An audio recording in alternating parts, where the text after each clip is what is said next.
صداهای نزدیک. سرگذشت یک کیف. آزاده مالکی. شماره 1 شروم 23 اسفند 1402. گوینده بهنام درخشان.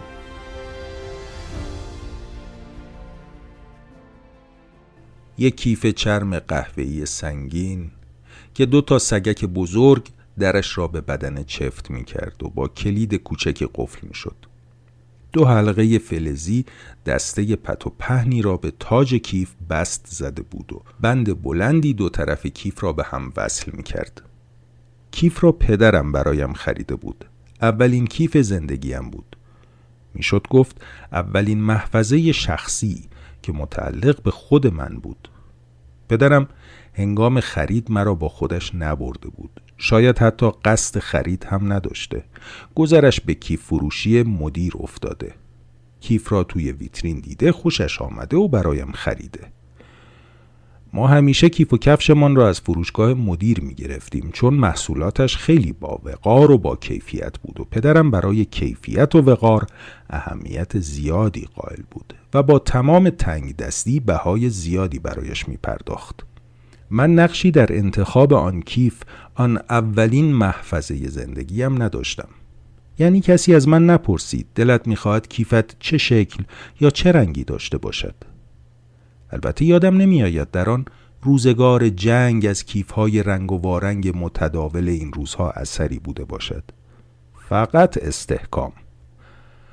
لابد پدر موقع خرید تمام درزها، استرها و جیبها را بارسی کرده بود. بندش را محکم کشیده تا میزان استحکام آن را بسنجد. سگک را چند بار باز و بسته کرده بود و زمانی که خیالش از همه بابت آسوده شده کیف را گذاشته روی پیشخوان و در نهایت با اخذ ضمانت از فروشنده آورده خانه و گذاشته توی دستانم.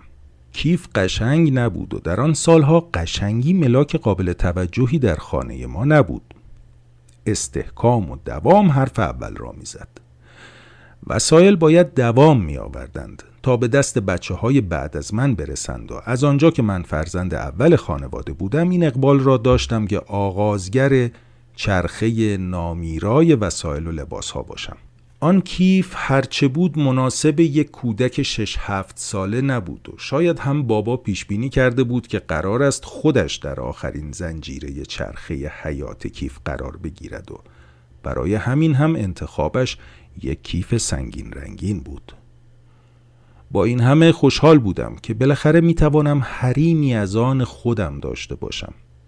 وقتی در خانواده پرجمعیت زندگی میکنی هیچ امری خصوصی نیست. تو نه اتاقی از آن خودت داری و نه حتی وسیله‌ای. همه چیز بر اساس منافع مشترک پیش میرود و در چنین شرایطی آن کیف برای من فقط یک کیف نبود. اولین تجربه داشتن یک محفظه خصوصی بود که می توانستم سگکش را قفل کنم و کلیدش را فرو کنم لای درز کاشی لق توالت. اشیا به طرز عجیبی شکل و شمایلی از صاحبشان را به خودشان می گیرند. دیده اید که کفش ها چطور ردی از فرم قرار گرفتن انگشت های صاحبش را به خود می گیرند یا لباس ها را هر قدر هم که بشویی بوی صاحبش را می دهد؟ به گمانم این اتفاق در مورد بیشتر وسایل شخصی می افتد. همانطور که در مورد کیف ها هم به مرور زمان شکل و شمایل وسایلی را می گیرند که حمل می کنند. کیف های سبک چین می خورند و سنگین وزنها زوارشان در می رود. کیف قهوه‌ای نچندان دلخواه من فرم چارچوبی مستطیل شکلش را از دست نداد. شاید علتش هماهنگی فرم کیف با محتوای داخلش بود. داخل کیف را یک جدا کننده از جنس چرم به 2 قسمت تقسیم می کرد. یک طرف برای دفترها و طرف دیگر برای کتابها. جیب زیپداری هم توی دیواره داخلی بود که مدادها، پاک‌کن و تراشم را تویش می ریختم. دفتر و کتابها را می چیدم یک طرف و آن فضای خالی مانده ی طرف دیگر را با میوه و لقمه های نان و پنیر مامان پر می کردم. همین باعث شده بود کیف قهوه‌ای بوی عجیبی بگیرد. ترکیبی از بوی تراشه های مداد، سیب و نان. بویی که هنوز هم گاهی از نمیدانم کجا مشامم را پر می کند. معلم کلاس اولم ترسناکترین معلم زندگیم از آب در آمد و شاید همین باعث شد که هیچ وقت آبم با مدرسه تو یک جوب نرود. اگر بدون انجام دادن تکلیف سر کلاس حاضر می شدیم می دانستیم عقوبتی سخت در انتظارمان است. خانم مقدم عینک کاوچویی ذره‌بینی به چشم داشت که چشمانش را به طرز عجیبی بزرگ نشان میداد، طوری که میشد مژه‌هایش را شمرد. قدش کوتاه بود، هم قد بلند قدترین دانش آموز کلاس و مقنعه بلندش تا مچ دست می رسید. تنبیه ها با همان روزهای الف و ب با همان روزهای بابا آبداد خودی نشان داد. تنبیه ثلث اول ایستادن گوشه کلاس بود و ناظر ساکن و ساکت کلاس بودن. دیری نپایید که دریافتیم این مدل تنبیه میل به سرکوب خانم مقدم را سیراب نمی کند و هرچه حروف بیشتری یاد می گرفتیم باید بهای بیشتری برایش می دادیم.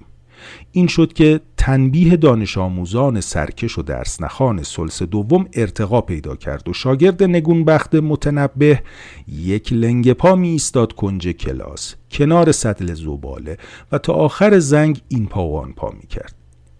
کم کم این روش نیز به تکامل خودش نزدیک شد و لازم بود یک جسم سنگین هم روی دستان فرد خاطی قرار بگیرد که برهم زننده تعادل او شود و موجبات تحقیر بیشتر او را فراهم آورد.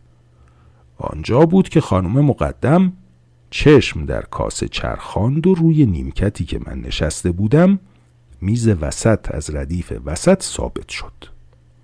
بله، خودش بود، یک کیف چرم قهوه‌ای سنگین زشت. بهترین گزینه برای تکمیل فرایند تنبیه و شکنجه بود.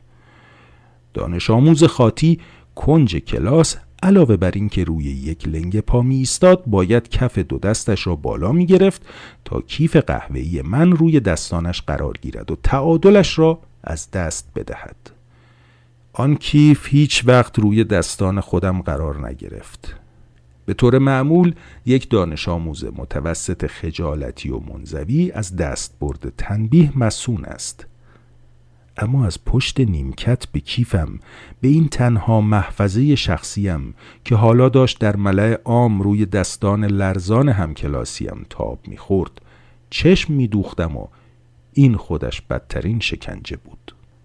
متاسفانه و شاید برای من خوشبختانه آن کیف هم آتش سیری ناپذیر خانم مقدم به شکنجه را سیراب نکرد و جایگزین مناسب تری پیدا شد. یک پارچه آب. یک پارچه پر آب در دستان دانش آموز ایستاده در کنج کلاس باعث می شد که با هر بار لغزش قدری آب بر سر و رویش بریزد و تا پایان موعد شکنجه با مقنعه و روپوش خیس به نیمکتش برگردد. بار تحقیر مثل قطره‌های آب بر جسمش و لباسش بچسبد و تا مدتی انگشت نما شود. حالا که به آن روزها برمیگردم با خودم فکر میکنم چه چیزی باعث شده بود که لب فرو بندیم و از ماجراهایی که در کلاس بر ما میرفت حرفی به میان نیاوریم. چه چیزی از ما دانش آموزان روزهای جنگ و انقلاب بره های مطیعی ساخته بود که تهدیدهای خانم مقدم را باور کرده بودیم و از ترس آنکه مبادا عقوبتی سخت تر گریبانمان را بگیرد حرفی به پدر و مادرهایمان نمیزدیم. سال تحصیلی که تمام شد کیف قهوه‌ای دیگر از چشمم افتاده بود. با این حال به خوبی میدانستم شانسی برای تعویضش ندارم. یادم نمیآید درخواستی برای کیف جدید داشته باشم، چون قانون نانوشته‌ای به من گوشزد می‌کرد که داشتن کیف جدید مستلزم بلا استفاده شدن کیف قبلی است، در حالی که آن کیف هنوز مثل روز اول بود.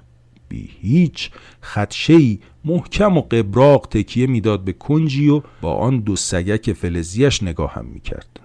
دو چشم فلزی که شاهد اسرار مگویی بود که سر کلاس اول بر من و همکلاسی هایم رفته بود.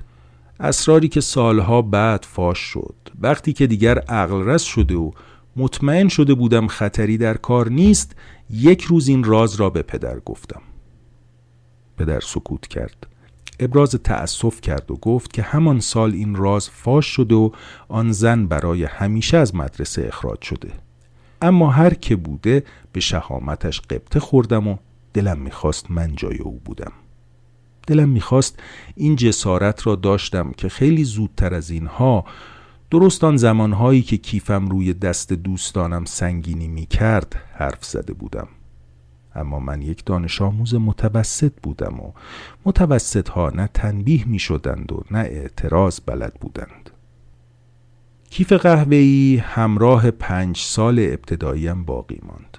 در پایان 5مین سال با آنکه کوک درزهایش در کنجها کمی شکافته بود و رنگ پریده به نظر می رسید، اما همچنان قابل استفاده بود. با چشمهای براق و سرحالش تمام وقایع را می پایید و به خاطر می سپرد. حتی می توانست تمام دوران راهنماییم را هم دوام بیاورد. با این حال مقطع تازه‌ای که پیش رو داشتم مرا از شر آن کیف نجات داد. یک کیف جدید جایگزین آن غول با دوام و خستگی ناپذیر شد و او را به گوشه‌ای انداخت.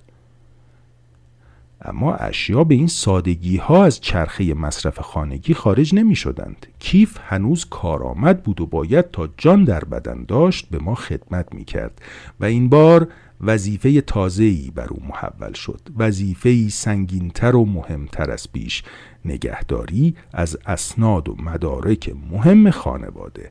اسناد خانه، قبض‌های آب و برق، حکم‌ها و فیش‌های حقوقی مامان و بابا و دفترچه‌های بیمه جای کتاب و دفترهایم را گرفت و زیپ داخل کیف به جای مداد و تراش به روی شناسنامه‌ها بسته شد.